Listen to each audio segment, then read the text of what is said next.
Welcome back. Sensex 134 పాయింట్లు, Nifty 38 పాయింట్ల నష్టంతో ట్రేడ్ అవుతున్నాయి. మేబీ కొంత రికవరీ కనిపిస్తోంది.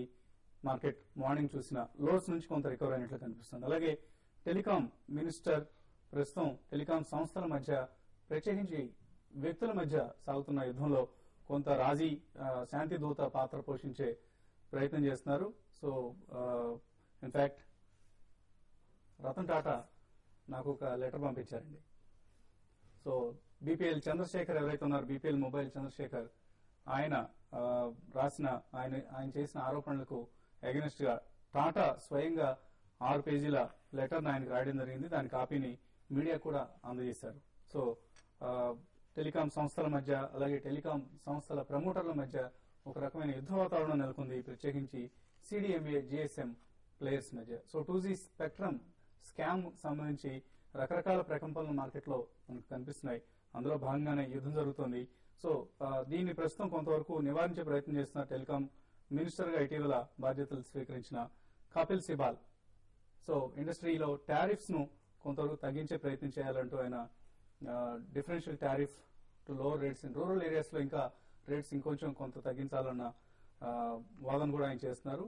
బహుశా ఆయన ప్రయత్నాలు ఫలించాలని ఆశిద్దాం. ఎందుకంటే telecom is a growing sector and మనందరి జీవితాలతో ప్రత్యక్షంగా పరోక్షంగా కూడా సంబంధాలున్న సెక్టర్. సో ఈ సెక్టర్ ప్రస్తుతం నెలకొన్న సంక్షోభం ఏదైతే ఉందో అది త్వరలోనే తొలగిపోవాలని ఆశిద్దాం.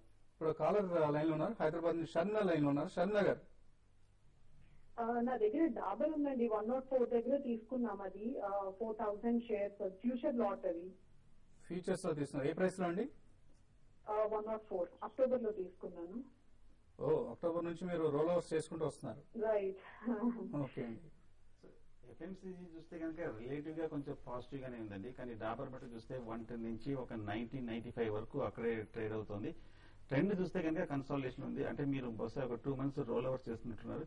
సో ప్రస్తుతానికి మీరు హోల్డ్ చేయండి, ఎందుకంటే కరెక్ట్ గా 95 long term, medium term support దగ్గర ఉన్నాము. నా ఉద్దేశంలో 95 పైన ఉన్నంతసేపు పర్వాలేదు. 95 కింద కనుక 1 or 2 సెషన్స్ క్లోజ్ అయితే కనుక మీ ఫ్యూచర్స్ పొజిషన్ కట్ చేసుకుంటే మంచిది. మరి 90 కింద మటుకు 80% లో కంటిన్యూ చేయదు. హోల్డ్ చేయండి. 1 or 2 సెషన్ 100 రూపీస్ పైన ఉంటే కనుక నెక్స్ట్ టార్గెట్ 110 వరకు ఎక్స్పెక్ట్ చేయొచ్చు. సో మరిన్ని రోజులు మాత్రం మీ పొజిషన్ ని క్యారీ ఫార్వర్డ్ చేయొద్దండి. రోల్ ఓవర్స్ చేసుకుంటూ వెళ్తే some times your carrying cost will be more than your always it will be more than your purchase price. So సాధ్యమైనంత వరకు బయటపడే ప్రయత్నం చేయండి డాబర్ ఫ్యూచర్స్ పొజిషన్ నుంచి. మహబూబ్ నగర్ పురుషోత్తం లైన్ ఉన్నారు. పురుషోత్తం గారు, హలో. హలో, చెప్పండి పురుషోత్తం గారు. ఐడియా ప్రైమ్ స్టాక్ 400 షార్ట్ కొట్టారు. ఐడియా ప్రైమ్ 400 స్టాక్స్ ఉన్నాయి. ఇప్పుడు స్టాక్స్ ఉన్నాయి. ఓకే అండి. నేను 125 లో అలా తీసుకున్నాను. కానీ ఇప్పుడు సెన్స్ ఏంటి, దీన్ని ఉంచుతా లేకపోతే తీసేస్తా, మార్కెట్ వేస్తారు, ఏ ఛాన్సెస్ ఉన్నాయి? కష్టం అండి. 125 రూపీస్ మీకు ఆ ప్రైస్ తిరిగి రావడం అనేది ఇప్పట్లో జరిగే పని కాదు. సో టెక్నికల్ గా ఎలా కనిపిస్తుంది? బాగా వీక్ గా కనిపిస్తుందండి. 135 నుంచి కంటిన్యూస్ గా 75 వరకు పడడం జరిగింది. ఎప్పుడైతే 120 బ్రేక్అవుట్ అయిందో, టెక్నికల్ గా డౌన్ అయింది, ఇమీడియట్ గా వచ్చే అవకాశం కూడా కనిపించట్లేదు. సో ఒకవేళ ఏదైనా రీబౌండ్ వస్తే కనుక హై లెవెల్ ఎగ్జిట్ అవడం మంచిది. ఓకే అండి. బట్ యావరేజ్ చేసిన ప్రయత్నం మాత్రం 80% చేయొద్దండి. ఐవీఆర్సీఎల్ ప్రైమ్ లో రాము హైదరాబాద్ నుంచి కాలర్ లైన్ ఉన్నారు. రాము గారు, హలో. హలో హలో, చెప్పండి రాము గారు. సార్ నేను సత్యం కంప్యూటర్స్ ని 85 రూపీస్ దగ్గర కొన్నానండి. అంటే బిఫోర్ హలో వినిపిస్తాను, చెప్పండి. నేను సత్యం కంప్యూటర్స్ ని 85 రూపీస్ దగ్గర కొన్నానండి. సత్యం కంప్యూటర్స్ ఎప్పుడంటే ఒక 15 days బ్యాక్, 20 days బ్యాక్, ఎందుకంటే క్వార్టర్ రిలీజ్ చేసి కొన్నాను. ఓకే అండి. కానీ ఇప్పుడు దాని ప్రైస్ వచ్చి 60 దగ్గర ట్రేడ్ అవుతా ఉంటుంది. I bought 200 shares on Satyam. Future గా ఉంటుందంటారు? ఓకే అండి. ఇన్ఫాక్ట్ సత్యం మనం గత కొద్ది కాలంగా ఆల్మోస్ట్ మోర్ దాన్ ఏ మంత్, 2 months నుంచి కూడా ఈ కౌంటర్ నుంచి దూరంగా ఉండమని చెప్పాము, అవాయిడ్ చేయమని చెప్పాము. ఏదైనా ఇప్పట్లో రికవరీ వచ్చే అవకాశం కనిపిస్తుంది? లేదండి, ఇమీడియట్ షార్ట్ టర్మ్ లో మాత్రం రికవరీ వచ్చే అవకాశం ఏం లేదు. ఎందుకంటే కంపెనీ వర్గాల వాళ్ళే దాన్ని విలీనం చేయడానికైనా టెక్ మహీంద్రాలో, లేకపోతే దాన్ని ఇంకా కొద్దిగా balance sheet cleaning and absolute on track రావడానికి ఇంకొక 1 year పడుతుందని మేనేజ్మెంట్ వాళ్ళే చెప్పారండి. So in my opinion immediately, అంటే ట్రేడింగ్ బౌన్స్ లో ఏమైనా రావచ్చు కానీ డెఫినెట్లీ ఫండమెంటల్స్ పరంగా రిజల్ట్స్ మెరుగుపడే అవకాశం మాత్రం ఇమీడియట్ గా ఏం కనిపించలేదు. సో ఇన్ మై ఒపీనియన్ ఒక బౌన్స్ ఏదైనా వస్తే మాత్రం మీరు ఇందులోంచి బయటకు వచ్చేసి వేరే రంగాల్లో ఫ్రంట్ లైన్స్ మీరు కొనుక్కుంటే బెటర్ రిటర్న్స్ వస్తాయని చెప్పొచ్చు. ఓకే అండి. So no all the way Dubai నుంచి కాలర్ లైన్ ఉన్న కరీముల్లా గారు. గుడ్ ఆఫ్టర్నూన్ అండి కరీముల్లా. గుడ్ ఆఫ్టర్నూన్ అండి. చెప్పండి, ఎక్కడి నుంచి? దుబాయ్ నుంచి మాట్లాడుతున్నారా, ఇండియా వచ్చారా? దుబాయ్ నుంచేనండి. చెప్పండి, అడగండి. 50,000 ప్రాఫిట్ ప్లాన్ కింద పెట్టానండి. ఏదండి? 15 సంవత్సరాలు ఇట్లా ప్రాఫిట్ ప్లాన్. ఏ స్కీమ్ కరెక్ట్? ఒకసారి మళ్ళీ పేరు రిపీట్ చేయండి. LIC profit plan. LIC profit plan? అవునండి. లేదండి, స్కీమ్ పేరు వేరే ఉంటుంది. మీరు ప్రాఫిట్ ప్లస్ రాయండొచ్చు. ప్రాఫిట్ ప్లాన్ కింద 15 సంవత్సరాలు ఇట్లా లాంగ్ టర్మ్ కింద పెట్టేశాను. ఒకేసారి. ఎప్పుడు ఇన్వెస్ట్ చేశారండి? నేను లాస్ట్ 2009 లో. దాని గురించి ఎట్లా ఉంది? ఓకే అండి. సో యూలిప్ స్కీమ్ లాగా కనిపిస్తుంది ఆయన అడుగుతున్న స్కీమ్. అంటే ఇది బేసికలీ కొన్ని ఉంటాయండి with profit without profit plans అని ఉంటాయి. అంటే విత్ ప్రాఫిట్ అంటే it's nothing but debt related instruments లో మీకు ఎంత రిటర్న్ వస్తుందో అంతే ఇస్తారండి. ప్లస్ అడిషనల్ బోనస్ లాగా ఇస్తారు ఎండోమెంట్ పాలసీస్ మీద ఇచ్చినట్టు. సో మీరు ఆల్మోస్ట్ 2009 లో పెట్టా అంటున్నారు కాబట్టి at least continue with it for 3 years అండి. ఎందుకంటే ఈ లోపల తీస్తే మీకు లాసెస్ చాలా చవి చూడాల్సి వస్తుంది. So in my opinion 3 years అయిన తర్వాత మీకు ప్యూర్లీ ఇన్వెస్ట్మెంట్ కావాలంటే ఈక్విటీ బేస్డ్ మ్యూచువల్ ఫండ్స్ లో సిస్టమాటిక్ ఇన్వెస్ట్మెంట్ ప్లాన్ ప్రకారం పెట్టుకుంటే మీకు మంచి రిటర్న్స్ వస్తాయండి.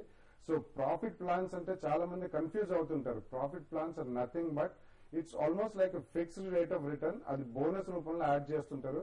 అవన్నీ టెక్నికల్ జాగన్ అండి. But my opinion is 3 years తర్వాత మీరు అందులోంచి తీసేసి HDFC Top 200, DSP BlackRock 100, Birla Sun Life Frontline Equity Fund కానివ్వండి, లేకపోతే సుందరంలో mid cap, select mid cap ఇటువంటి స్టాక్స్ లో పెట్టుకుంటే మీకు డెఫినెట్లీ HDFC ఈక్విటీ కూడా అండి, it's a multi cap fund.